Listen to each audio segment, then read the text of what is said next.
Somebody asked me about parts washing. Thought that would make a good video. So let's have a go. Now this parts washer I made, ooh, must be 20 years ago. And it's just recirculating. It's a bucket underneath with the correct pumping, not a petrol pump or anything like that. It's got a parts washer pump which is connected to a hose with a brush on it, so fluid comes out of the brush like this. Now I use a 50% petrol, 50% diesel. Diesel's a bit not very good for cleaning, well it is, but petrol's a bit flammable and a bit smelly, so I mix them two together, and you can see this lid's a flame-proof lid, so if it does catch fire you just shut the bloody lid, which it shouldn't do providing you don't have impetuous children working here, and that's why we don't have any smoke in here. Or grinding, just always make sure these lids are closed when you're grinding. Would I like a better one? Yes I would, but this one seems to work. So what I do is I get these baskets from Canadian Tire. They're actually for kitchens, look.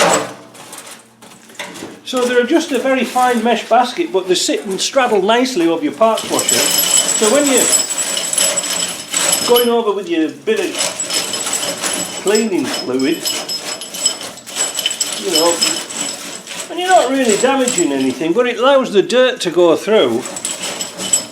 Oh, missed that bit, look. That might be important. Well, there is a reason for that. So we give them a rinse off and get all the thick dirt off, because these were really clammed up with dirt. And then we're going to go and leave it in this basket, and then we're going to put it in the ultrasonic. This is my ultrasonic cleaner. It's, I can't remember how many watts it is, it's not all that many, it's about 500 watts. It's a 21 litre, and I was wanting a 30 litre because I thought they were longer, but they're actually not, they're deeper. So that's no good to me. I just want one that's longer so you can put a cylinder head in it. Simple controls, temperature control here. I always bang it up to 80 degrees. The hotter the water the better. And this is the thing that makes the buzzing noise. That's a timer. So I fill it just with hot water from the tap just to give it a head start. And then I use this stuff. Pan cleaner. General purpose pot and pan detergent. It's a heavy duty stuff. I thought at first it called it diversity, but it's diversity. And so I just mix a splash of about 5%. Always keep the lid on your cleaner, right?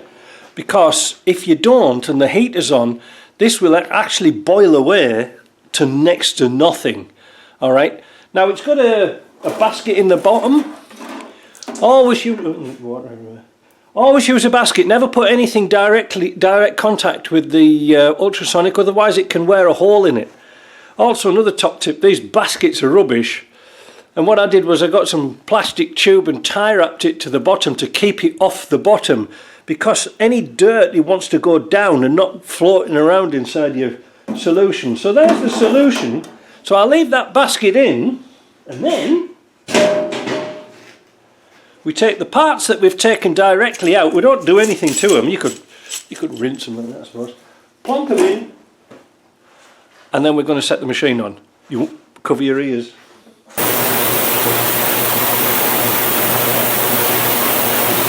Now you won't be able to hear much from me. I'll turn the sound off.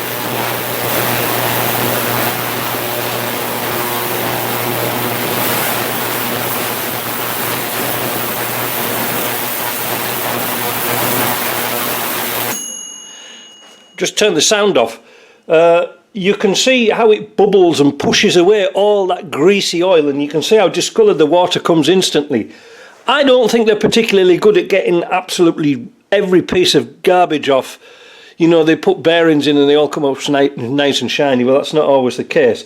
So I'm going to leave this in for 20 minutes and let's come back. After a few minutes in the ultrasonic, these places are nice and hot.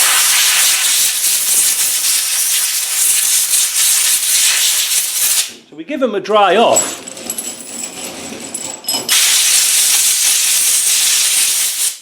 so we can see the parts are grease free, they're good.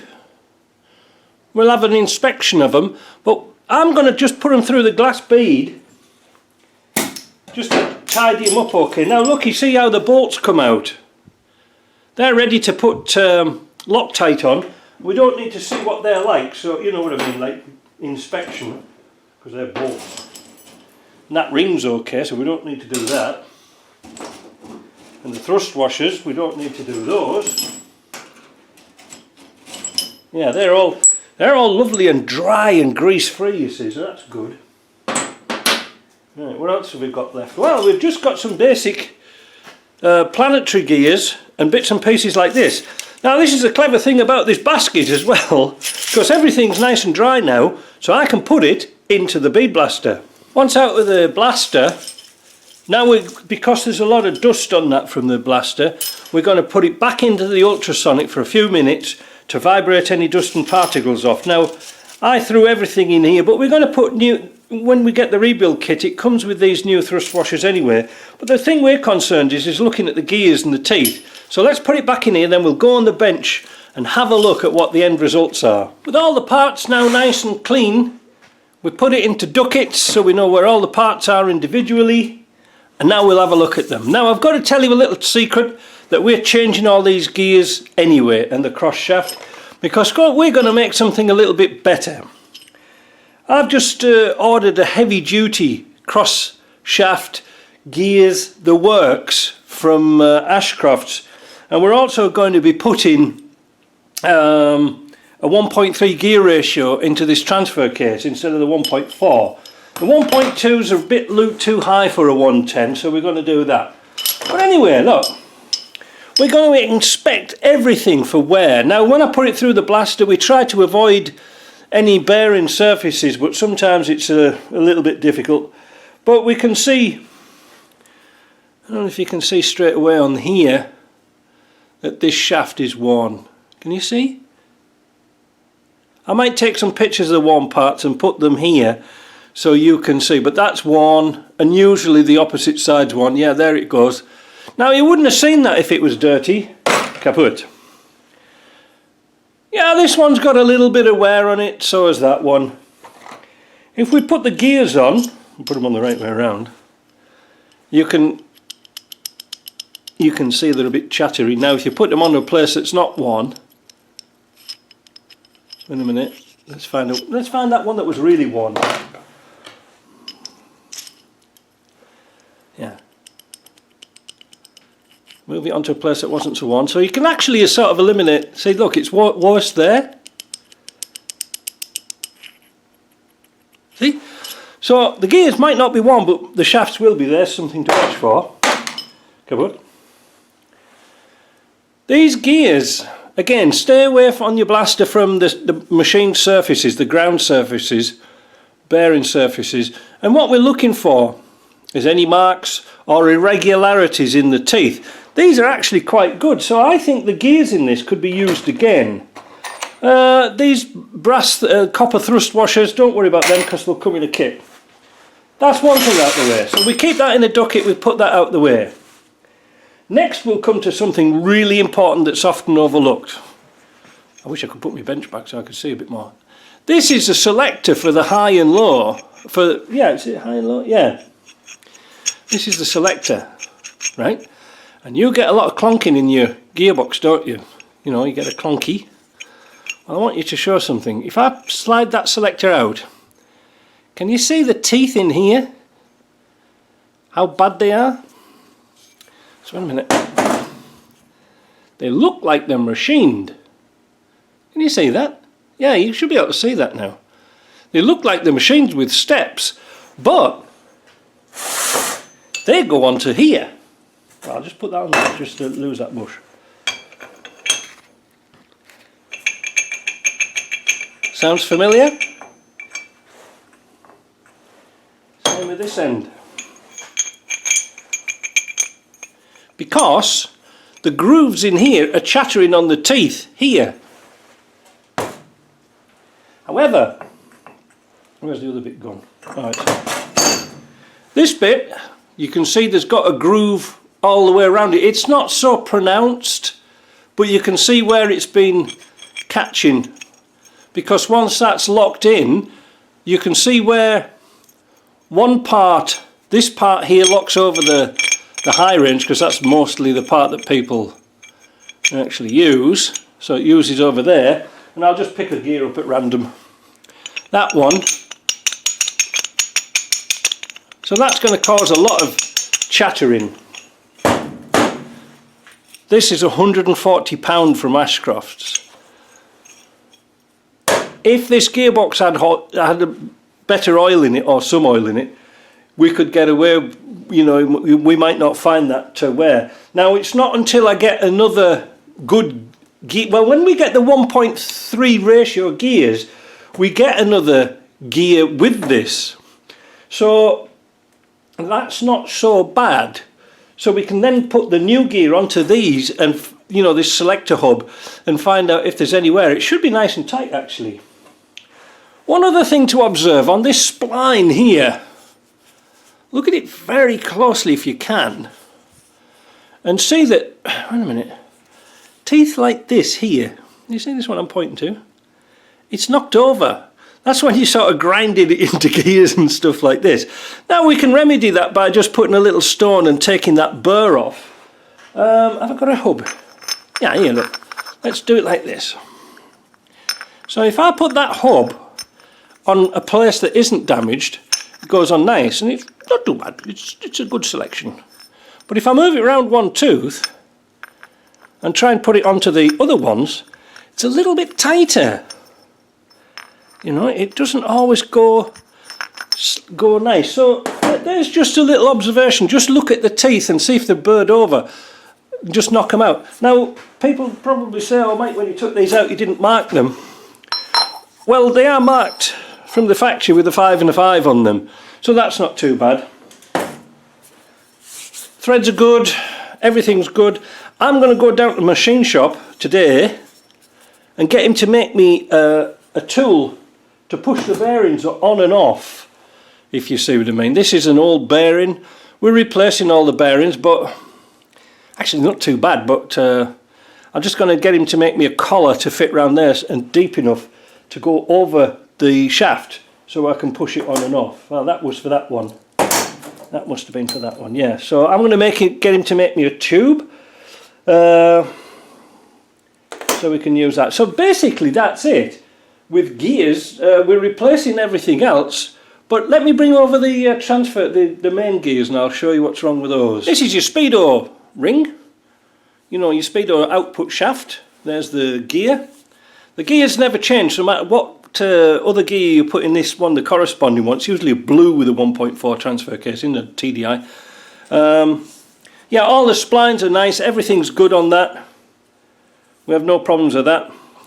I'll just push that bearing off, and again I'll get JP to make me a tube so I can push that on, because sockets are okay, but I can see me now doing a lot of these 1.3 transfer cases now that they do a better ratio.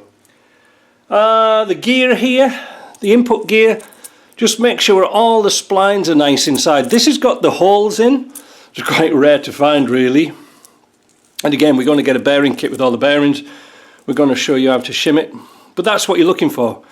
You're looking for that nice tight gear in there. Now these gears are for your high and low gears, in your main and your low gear. Again, you're looking for damage on teeth. Now I think I showed you once before that when you put the wrong bolts in, yeah, as I mentioned before, you've got two bolts, long ones and short ones. If you put the long ones through from the back, it will hit the teeth here and can damage them. Alright, just be warned about that. What else? Our old friend, this shaft here. Well, you know something, I'm going to take that down to JP and get him to mic that up, because I only saw it from this side, but I have some spare ones of these, but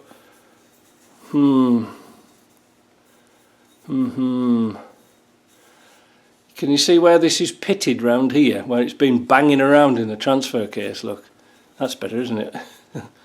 Can you see where it's been banging around? Yeah, I think I've got some better ones than that, used ones.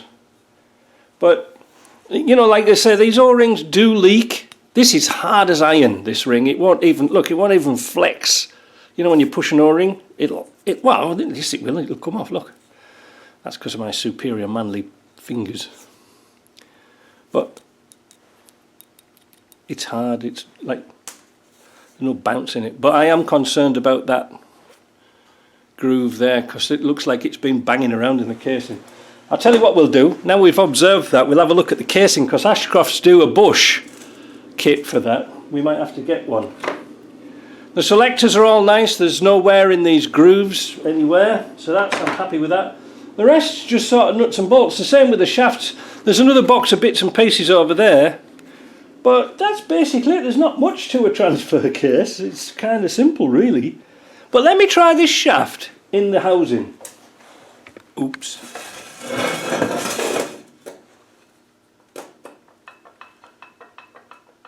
Can you hear? That shaft is loose in here. Don't think it's loose at the front. It's hard to say, it's hard to get its right position.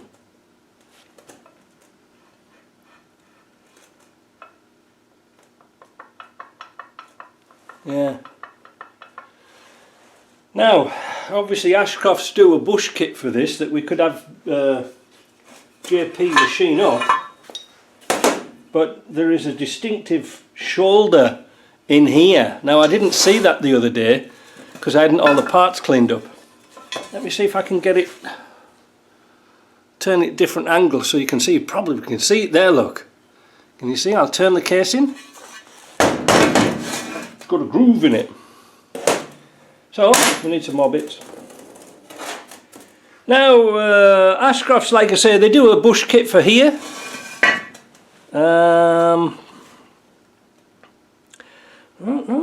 don't know. I was sort of thinking that this shaft, we'll get JP to mic it up with some, you know, some bearings, because he's got some like really sort of accurate stuff. But you can, I don't know. I think these are shot as well. You can see here, you can actually feel a distinctive step here. And here's polished, but it feels good. But that's got a step on it. You can see where it's been discoloured, where the thrust's been on one side and not the other. Can you see it? See, that's dull. And turn it around, that's got a shiny bit on. I think that pin's toast. Wow, is it? I don't know. Sometimes, because the taper roller bearings, you can get away with an awful lot of stuff. But if we have to get a bush, but then again, sorry, it's a bit of a ramble, but JP could make me a bush just the same. I need a pin. That might hold up the job a little bit. But anyway, that's that bit about cleaning, and then we'll assemble this once we've got all our bits together. But like I say, until we started to put things through the parts wash and really inspect and clean, we didn't really see what else there was. But I think we'll get away with it. But first of all, I'm going to have a look, see if I've got a better shaft than that, and let's see what we can do. See you later.